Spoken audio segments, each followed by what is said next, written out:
Threat entity SCP-166 जिसे teenage सकूबस भी कहा जाता है। इस SCP की मां LTE-9927-ब्लैक द गॉडेस थी, जबकि इस SCP के पिता कौन है ये कोई नहीं जानता। टीनेज सकूबस दिखने में काफी हद तक अपनी मां जैसी दिखाई देती है, पर वो पूरी तरह से अपनी मां की जैसी जंगली नेचर की नहीं।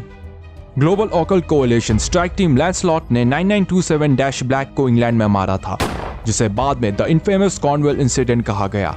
इस ऑपरेशन के दौरान स्ट्राइक टीम ने अपने लीडर एजेंट यूकेलेली को भी गवा दिया, जो कि इस ऑपरेशन में मारा जाता है। और इस अफरा तफरी में स्ट्राइक टीम ने SCP-166 को खो दिया, जो कि उस वक्त एक छोटी बच्ची थी।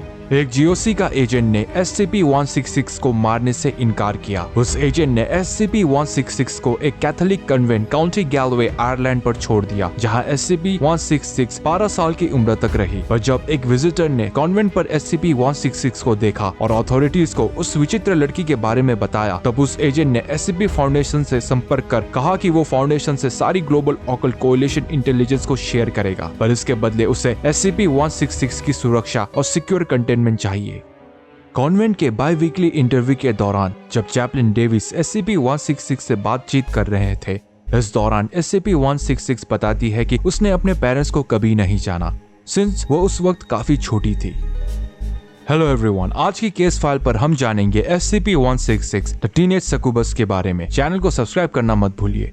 SCP-166 ने अपने पेरेंट्स को लेकर सिर्फ इधर उधर से बातें सुनी थी, जब सिस्टर्स अपने बीच में उसके पेरेंट्स को लेकर कभी बात करते। पर जल्द सिस्टर्स ने SCP-166 से उसके पेरेंट्स को लेकर हर बात छुपाई, क्योंकि सिस्टर्स SCP-166 को बाहरी दुनिया से बचाना चाहते थे। SCP-166 का मानना था कि उसकी माँ शायद कोई देवी थी या फिर कोई स्पिरिट एंटिटी, जिस वजह से उसकी बनावट आधे इंसान और आधे जानवर जैसी है। SCP-166 की माँ ने कोई रिचुअल की थी, जिस वजह से GOC मेंबर्स ने उसे मौत के घाट उतारा था।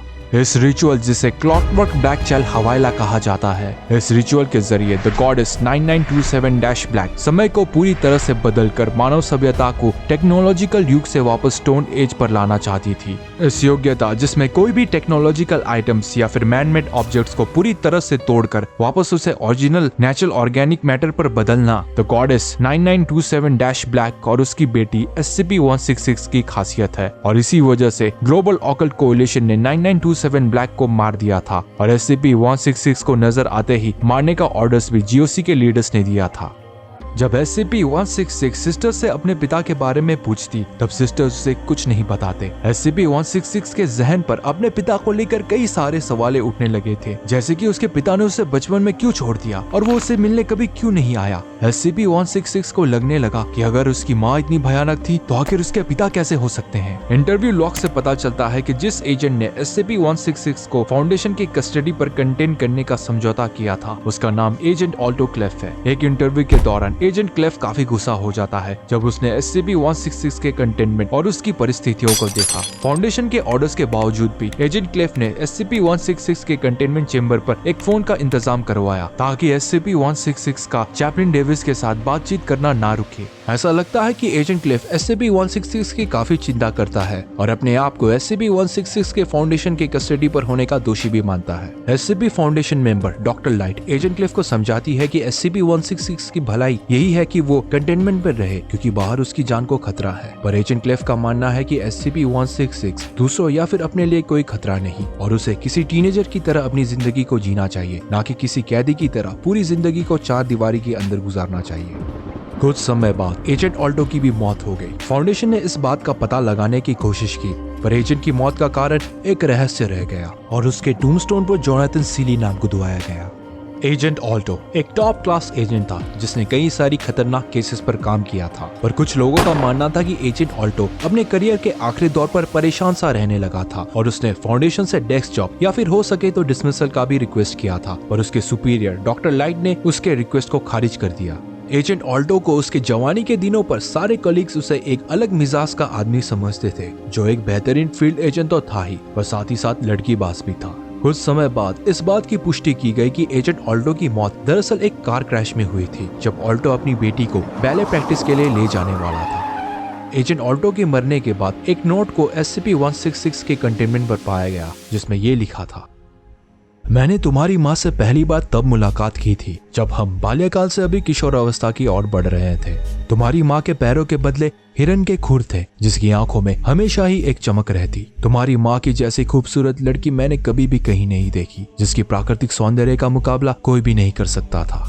पर तुम्हारी माँ को मुझे अपने ही इन 2 हाथों से मारना पड़ा जब तुम्हारी माँ अपने पागलपन में आकर उस रिचुअल को परफॉर्म करने लगी। मुझे अपने किए पर कोई पछतावा नहीं, क्योंकि ये करना जरूरी था। पर मुझे इस बात का हमेशा ही गम रहेगा कि जिस दिन तुमने मुझे पहली बार देखा, उस दिन वो मैं ही था जिसने तुम्हारी माँ को मारा। तुम्हें शायद वो मनुष्य दिन याद नहीं, पर बस आशा कर सकता हूँ कि तुम अपने इस बाप को माफ कर दोगी। उस दिन के बाद मैं चाहकर भी तुम्हें अपने पास नहीं रख सकता था।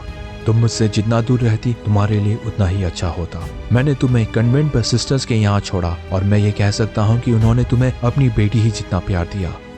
मुझे माफ कर दो, मैं एक अच्छा पिता कभी ना बन पाया और आखिर में तुम्हें इस जगह पर ले आया। पर मैं ये वादा करता हूँ कि मैं अपनी हर कोशिश करूंगा तुम्हें यहाँ सुरक्षित रखने की।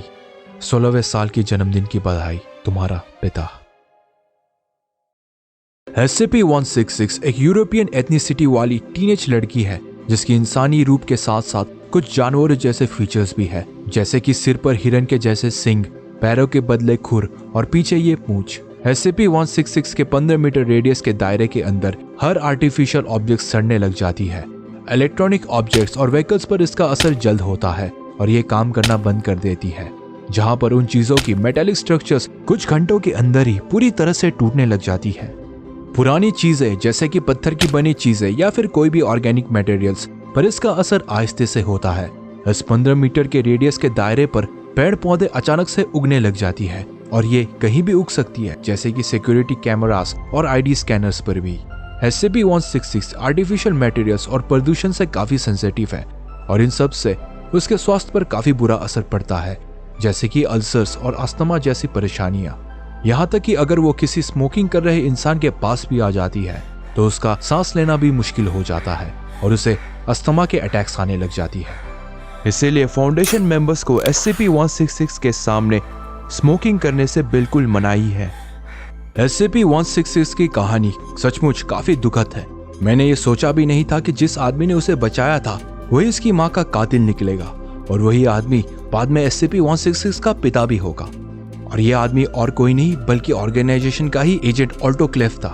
Quite a surprising ending. मैं आशा करता हूँ कि आप सबको SCP-166 की कहानी पसंद आई होगी।